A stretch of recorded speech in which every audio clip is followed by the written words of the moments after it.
Thanks to everybody for tuning in. Public service announcement, I'll announce it again at the end. After today's share, we'll be on break for a while. I'll keep everybody posted when we'll resume, but we'll be on a summer break. We want to sponsor and dedicate tonight's share to Daniel Haas, Hashem Yikom Damo, who many years ago, soldier in Sahel, who fell al Kiddush Hashem, and whose yahrzeit was yesterday, Rosh Chodesh Av. And at the end of our shir, I'd like to do a little song that is special about Danny.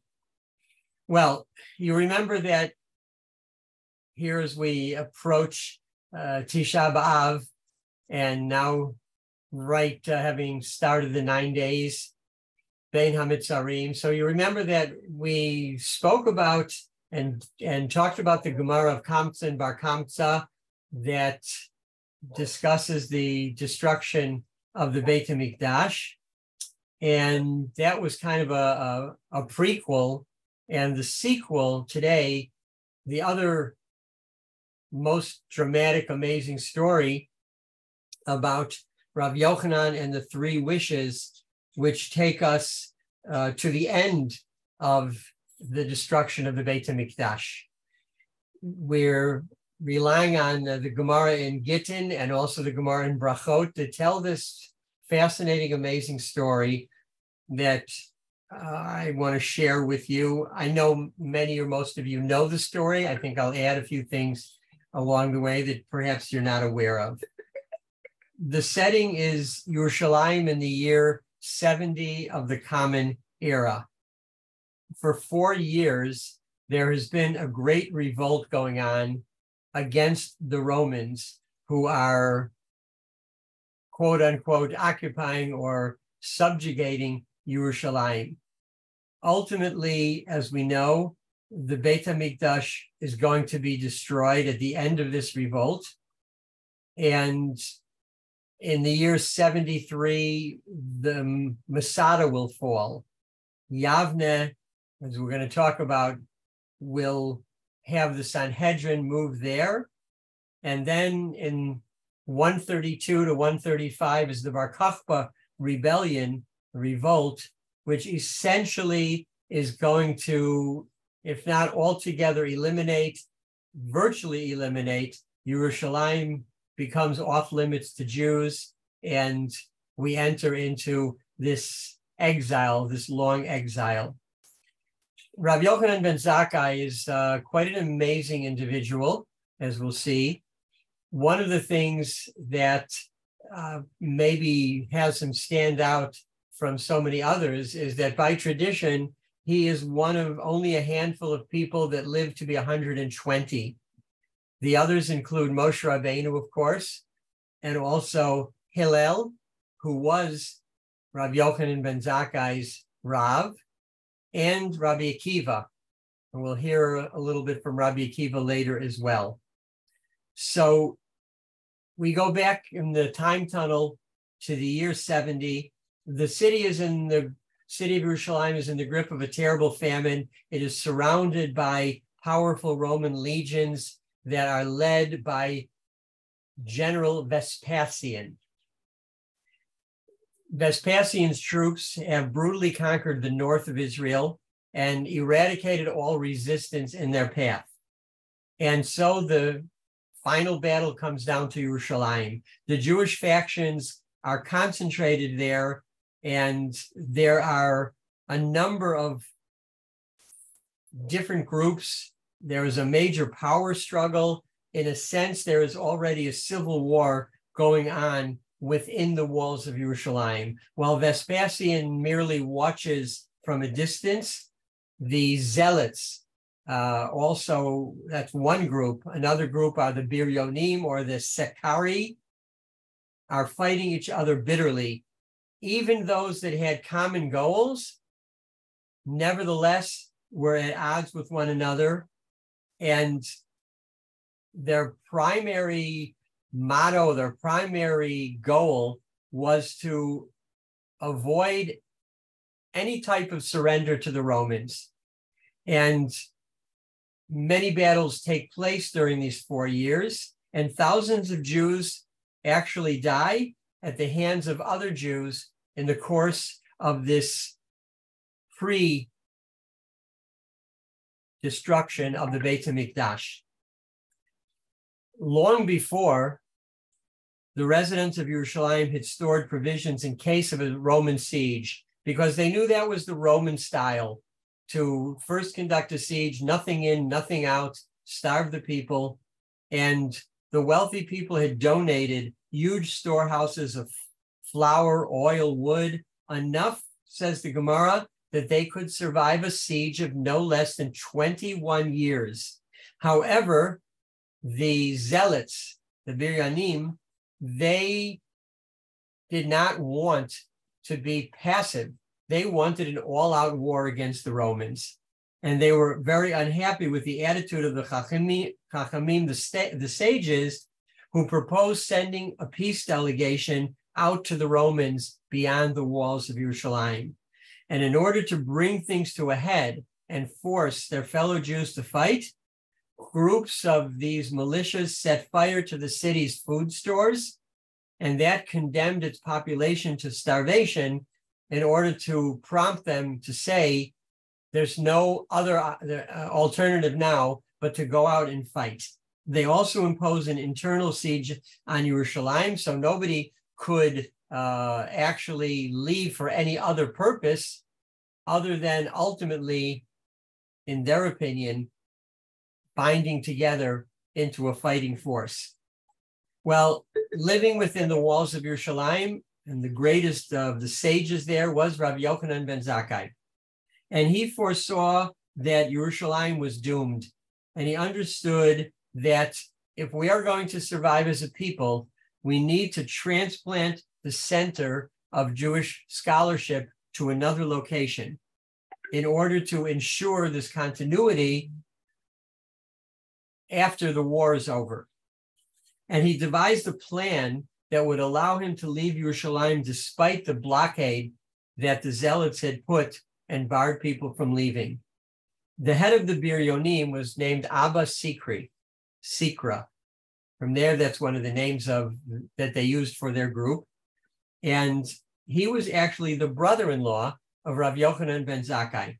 You know, you watch the movie Exodus, you see the fighting, the Irgun and the Haganah, and they're all related. They're very similar to this story. They have their own strategy as to what to do in the early years of the state's formation. And they may be, in a sense, bitter enemies, as we saw with the incident of the Altalena, etc., but they're related. So Abba Sikri is Rav Yochanan ben Zakkai's brother-in-law, and Rav Yochanan sends him a message, come and meet me secretly. So he disguises himself, and he comes to Rav Yochanan ben Zakkai, and Rav Yochanan says to him, how long are you going to continue to destroy the world by famine, starving the people out? Abba Sikri says, what can I do? The situation is out of my control. If I say anything at all opposing the ideas of my comrades, then they will kill me. So my hands are tied. Rav Yochanan tells his brother-in-law to devise a plan which would enable him to leave the city, to get outside the walls. And then he could negotiate with the Romans. So to do that, he would have to bypass the Biryoni troops who are guarding the exit, guarding the gates. And so Abba Sikri says, let's start a rumor that you are seriously ill. And then when the word spreads, we'll declare that you have died and you'll be taken out on your deathbed and you'll choose trusted students who will carry you out in a casket for burial outside the city, because no burials would be allowed within the confines of Yerushalayim. So that would be the only time the gates could open and you could get out. So Rabbi Yochanan's students, Rabbi Eliezer and Rabbi Yeshua, become pallbearers, and they carry his coffin outside to the gate of the city walls. And the guards say, where are you going? What are you doing? And they say, well, you know that Rav Yochanan has been ill. He's died. We have to bury him outside the walls. And says the Gemara, first they wanted to take their swords and plunge it into the casket, into the body to make sure that they were not being tricked. But the student said to them, well, do you want to see the Romans to see you stabbing our leader, our sainted rabbi? That certainly will bring shame and only give them pleasure. So the guards opened the gate, and reluctantly they let this small burial party go through. When the Jewish party reaches the Roman camp, so Rav Yochanan ben Zakkai emerges from the coffin, and he greets the general and says to him, Shalom Alecha Melech, Shalom Alecha Melech, peace to you, O king. To which Vespasian responds, you have incurred the death penalty now twice. First, you called me a king, and I'm not a king, I'm a general. Secondly, if I am the king, why have you not come out earlier to show me the proper respect? So Rabbi Yochanan ben Zakkai answers and says, I knew that you had to be a king because the Nevi'im, the prophets, foretold that the Beit HaMikdash will fall only at the hands of a king, none less. And the reason I didn't come to you until now is because the extremists within the city did not let me out. At that moment, according to the Gemara, an imperial messenger arrives from Rome and announces, everyone rise, the emperor has died, and the senators have now voted Vespasian will be the new emperor. So Vespasian, quite shocked at this and impressed, says to Rav Yochanan, I must leave now. I have to return to Rome, but I will dispatch someone to take my place.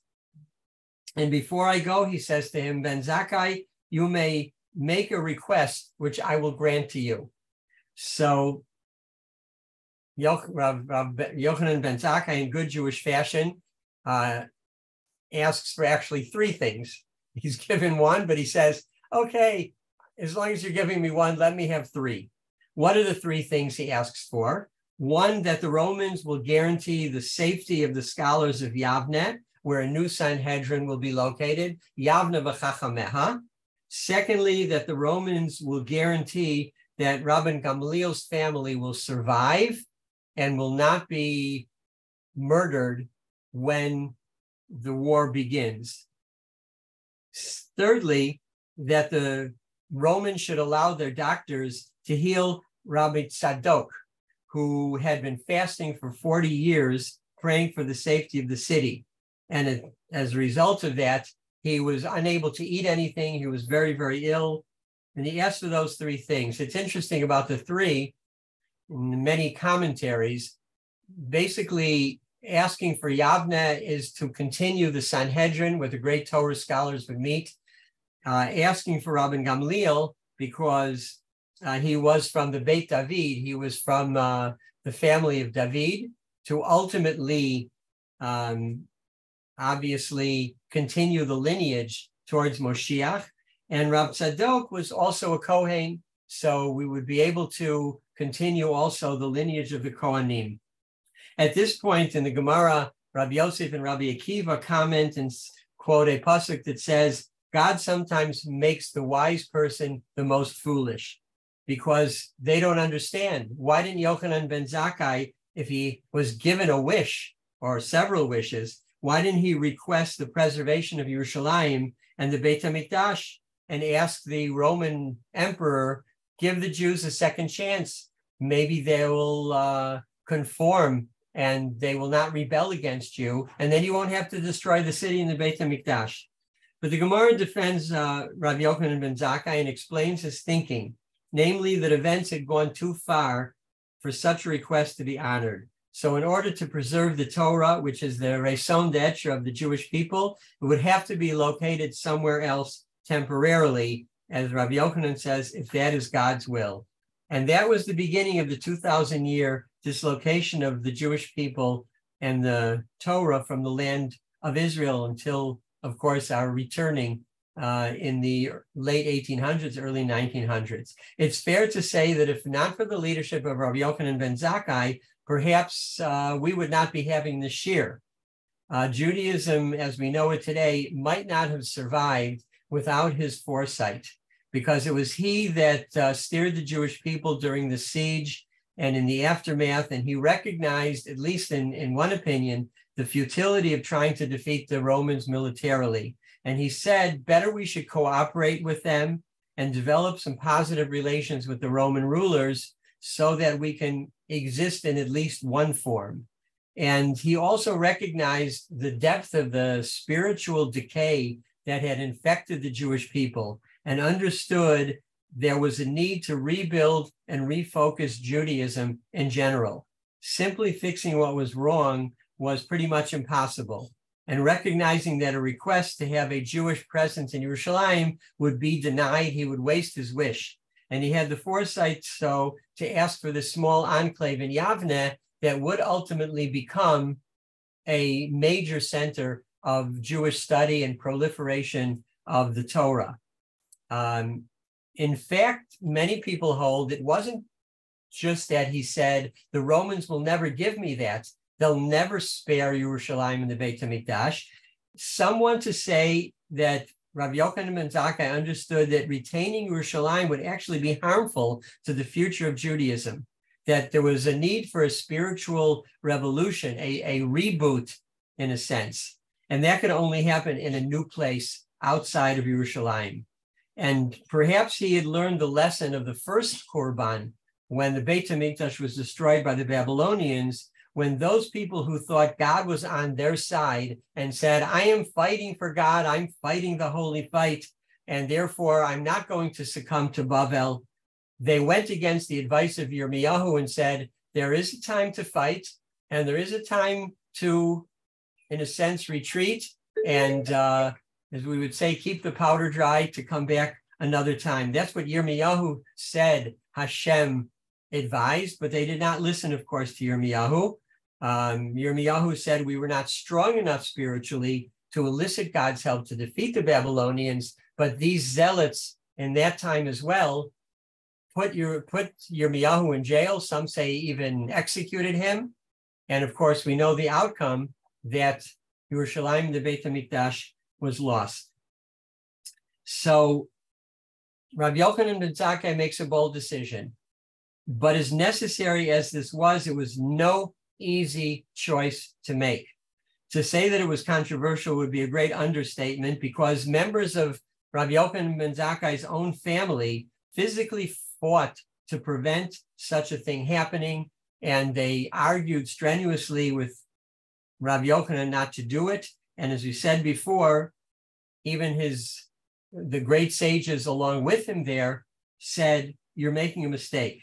But he felt we don't have a choice, that Yavne is going to have to become the new Yerushalayim, from where Torah and the Word of God, instead of Ki Mitzion Teitzei Torah, would be from Yavne.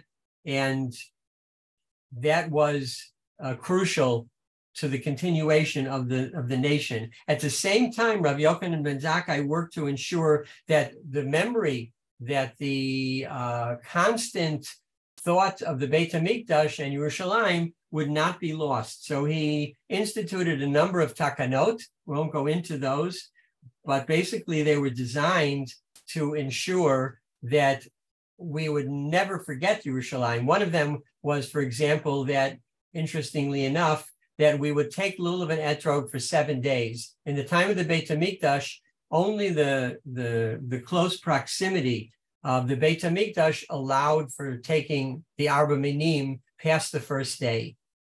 And Rav Yochanan said, we're going to change that now, since there isn't Yerushalayim. And so in a sense, every place becomes Yerushalayim. And from now on, you'll take lulav and etrog, the Arba Minim, for 7 days instead of just one. Jewish history, I think, has proven the correctness of Rav Yochanan ben Zakkai's decision. Nevertheless, he himself was tormented about what he chose to do.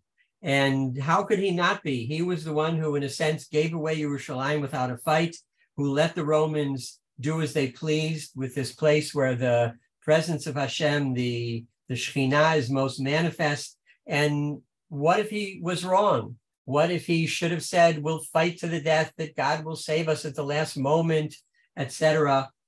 And this is what the Gemara in Brachot discusses and tells the following story. When Rav Yochanan ben Zakkai fell ill, his students entered to visit him. And when he saw them, he began to cry. His students said to him, and I'll translate from the Gemara, Lamp of Israel, the right side pillar that holds up the roof, the mighty hammer, why are you crying?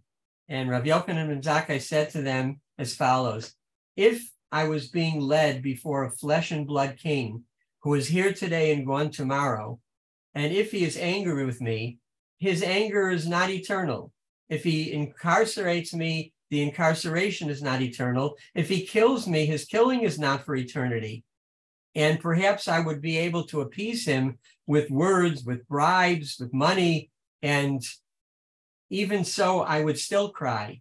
Now that I am being led before the Melech Malchei Amlachim, the Supreme King of Kings, who lives and endures forever, if he is angry with me, his anger is eternal. If he incarcerates me, it's eternal forever. And if he kills me, that's also forever and sent to Gehenna, and I'm unable to appease him with words or bribes. He said, I have two paths I see before me. One leads to Gan Eden, and one leads to the Gehenna, and I do not know on which they will lead me, and therefore I cry. It's a very powerful Gemara. Rav Soloveitchik talks about this Gemara and says that Rav Yochanan ben Zakkai had to make a decision on which the future of Judaism hinged. And so he had these two paths: fight for Yerushalayim or sacrifice Yerushalayim. Join your brothers in fighting the Romans or make peace with the enemy. And this decision, once made, had to be final. How could he not cry, says the Rav. His students never responded to what Rabbi Akiva said, because what could they say? Because maybe many of them disagreed. Remember, Rabbi Akiva was a fierce fighter till the end. And so they remained silent. But they said to Rav Yochanan ben Zakkai, Rebbe, Barech Otanu, bless us. And so Rav Yochanan ben Zakkai, in his last words, responded, may it be God's will that the fear of heaven should be upon you, just like the fear of Basar Vedam, just like the fear of those of flesh and blood. His students responded, is that all you can bless us with? And Rabbi Yochanan ben Zakkai simply responded, Halavai, if only you would fear God as much as you fear man, then you'll be okay. And know that when one commits a sin, he says, I hope no man will see me. So worry more about God than about man. Says the Rav, this is an astounding conversation. Rabbi Yochanan ben Zakkai was talking to the greatest rabbis of the generation, and yet they needed to be reminded to fear God as much as they fear man. Simple and yet profound. Having used his final wish to teach the most important of his teachings, Rabbi Yochanan ben Zakkai felt at ease. At the time of his death, he said to his students, remove all the vessels, the kelim, from the house, because when I die, I don't want them to become tameh. And prepare a chair for Chizkiyahu, the king of Yehuda. He will come and escort me on my final journey. With the greatest of kings escorting him, his place in the world to come was assured. Why did he choose Chizkiyahu? And there, some of the Mefarshim speculate, perhaps because it was Chizkiyahu was the king who prevented Sancheira from capturing Yerushalayim. He readied them to battle.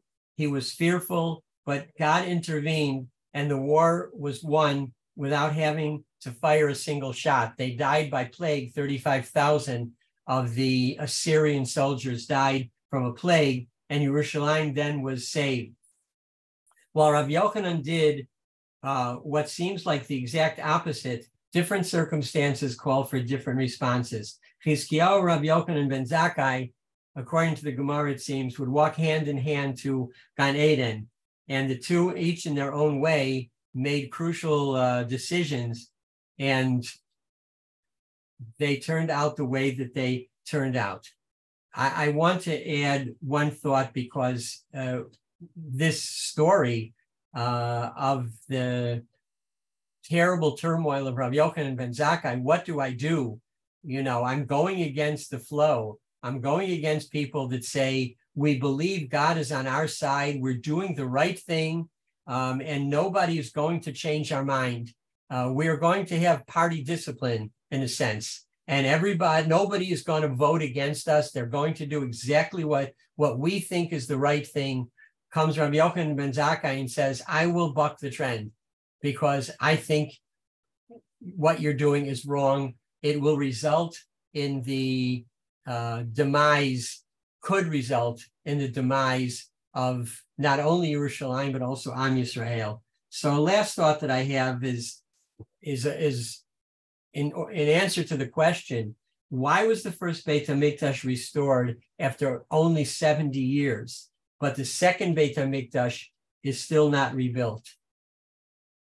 Maybe it's because, although misguided, the Jews of the first Beit HaMikdash were united and they stayed together, and therefore ultimately 70 years later they could be brought back to Yerushalayim and rebuild. But in the second Beit HaMikdash, they were so divided and so hostile to one another that no Beit HaMikdash could be built as long as that disunity remained. And so Rav Yochanan ben Zakkai says, we have to, in a sense, start over. Torah has to be the way, that the glue that's going to unite us. We've reached a point where nothing good is going to happen unless we somehow regroup. And that's what he does in Yavne. It's a very fearful story, and it's a very powerful story.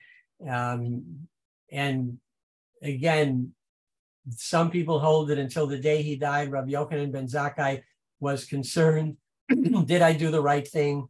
I went against the grain. Even the great sages, even the Rabbi Akiva and others said, don't do it. We think you're making a mistake. He decided to do it, and history will judge if what he did was the right thing or not. Obviously, we're sitting here today. We have survived. So it seems like Rav Yochanan ben Zakkai was right. But I guess the point is that there are times that you fight for what you believe in until the bitter end. And then there are other times that you say, I might just have to step back, as much as I don't like it, because the unity of the Jewish people is at stake. And if I destroy that, and if we don't come together of one mind, then even when we win, we lose. So I will let you ponder all of that. We are going to, as I said, take a break, and we're going to hopefully be back in a few weeks. And before I ask for any comments, I said I would play a song that for Susie and I, we always think of, as we said, dedicating the song to Danny Haas, who is a great guitar player. And so let me see if I can get that so you can hear a few